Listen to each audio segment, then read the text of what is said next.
Elon Musk has just leaked updates on Starship's 6th test flight and some changes SpaceX plans to make based on data from the 5th flight. The 6th test flight promises some exciting developments you definitely don't want to miss. What exactly did Elon Musk reveal about the 5th test flight, and how will it impact Starship's 6th flight? What are SpaceX's goals for this next mission? I'll cover it all in today's video. Let's jump right in. SpaceX is preparing the 6th test flight of Starship, with pre-launch tests happening much earlier than they did for Flight 5. Even better, they recently performed tests on the Raptor engines, the Super Heavy booster B-13, and the Starship S-31, all of which will be used for this flight. While we wait for the next launch, the company has shared updates on the results from the 5th test flight, and even a bit about the 6th. Surprisingly, most of these updates came from a conference call Elon Musk held while playing Diablo 4. Yep, it's kind of funny. Before we dive into the details, don't forget to subscribe and share this video with your fellow space enthusiasts. By joining us, you'll get the latest updates on every mission, breakthrough, and discovery in space. If you're excited to explore the cosmos together, let's give this video a thumbs up. Now, let's look at 3 recent updates on Starship.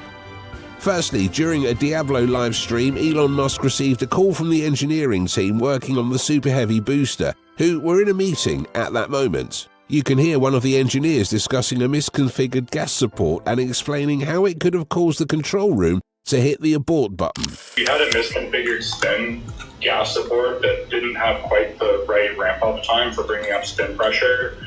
And we were 1 second away from that tripping and telling the rocket to abort and try to crash into the ground next to the tower. Let me start by explaining what a spin start system is. The spin start system on the Super Heavy booster is essential for safety and efficiently firing up its 33 powerful Raptor engines.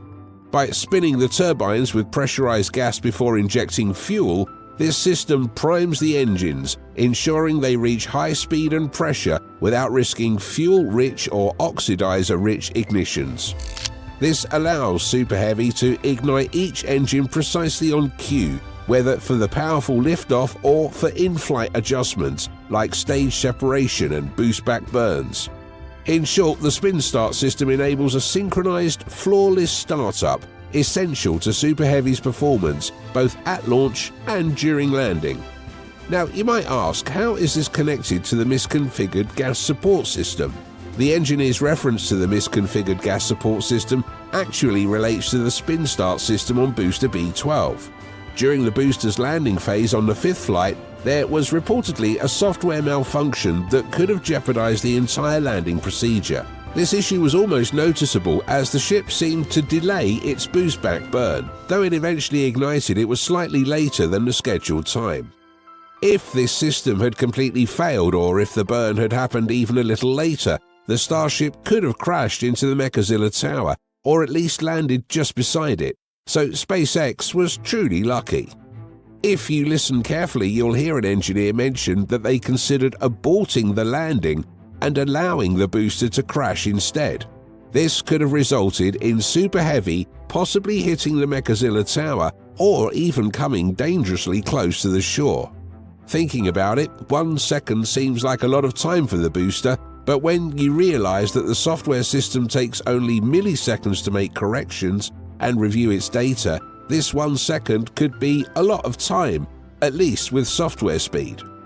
Despite how crazy a situation it was that was narrated to him, Elon Musk just went, wow, yikes. A whole bunch of new aborts and commit criteria that we tried to double check really well, but I think our concern was well placed, and one of these came very close to biting us. This was one of the reasons we were thinking about delaying the launch. If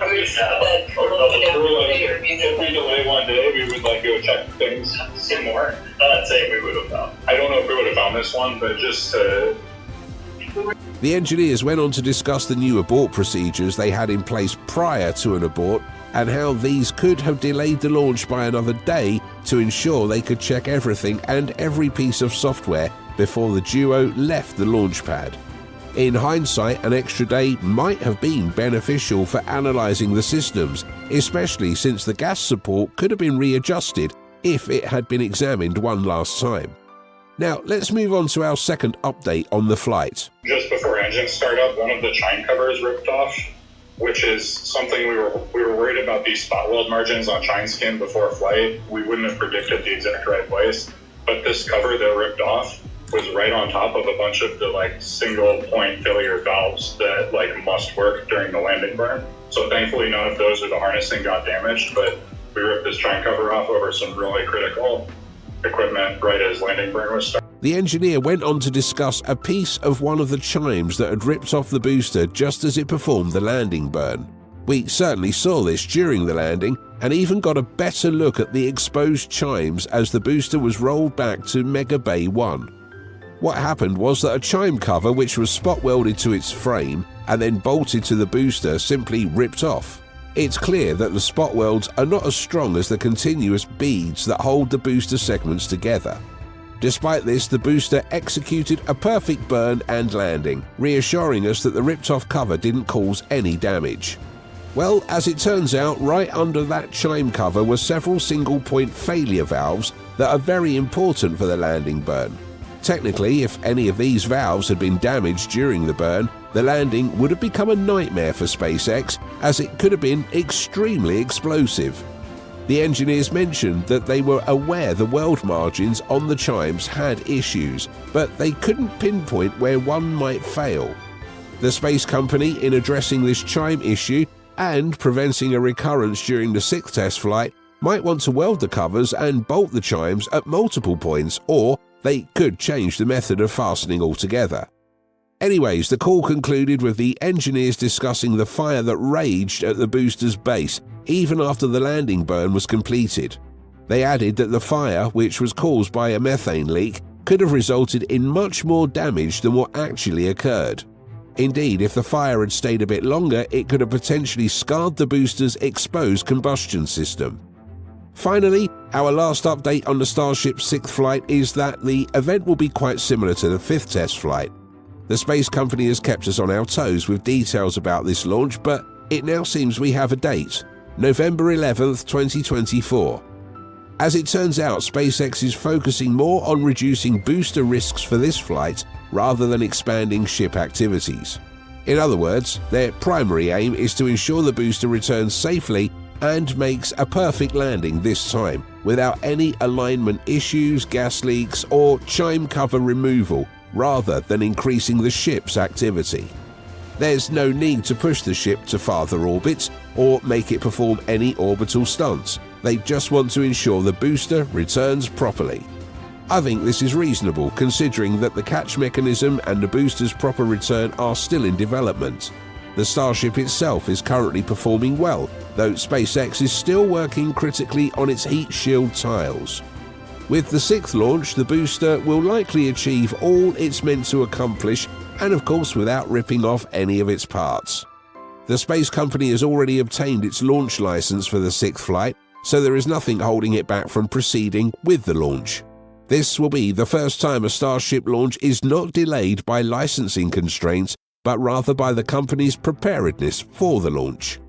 We hope this 6th test flight is much better than the 5th flight in mid-October. I personally would love to see the Starship in the air again, and even better, I'd love to see the newest improvements it has for the launch. Let's finish off with a very interesting plan for the Starship. Although it's not scheduled to happen in the 6th test flight, SpaceX is looking to not only catch the booster, but also catch the Starship shuttle itself.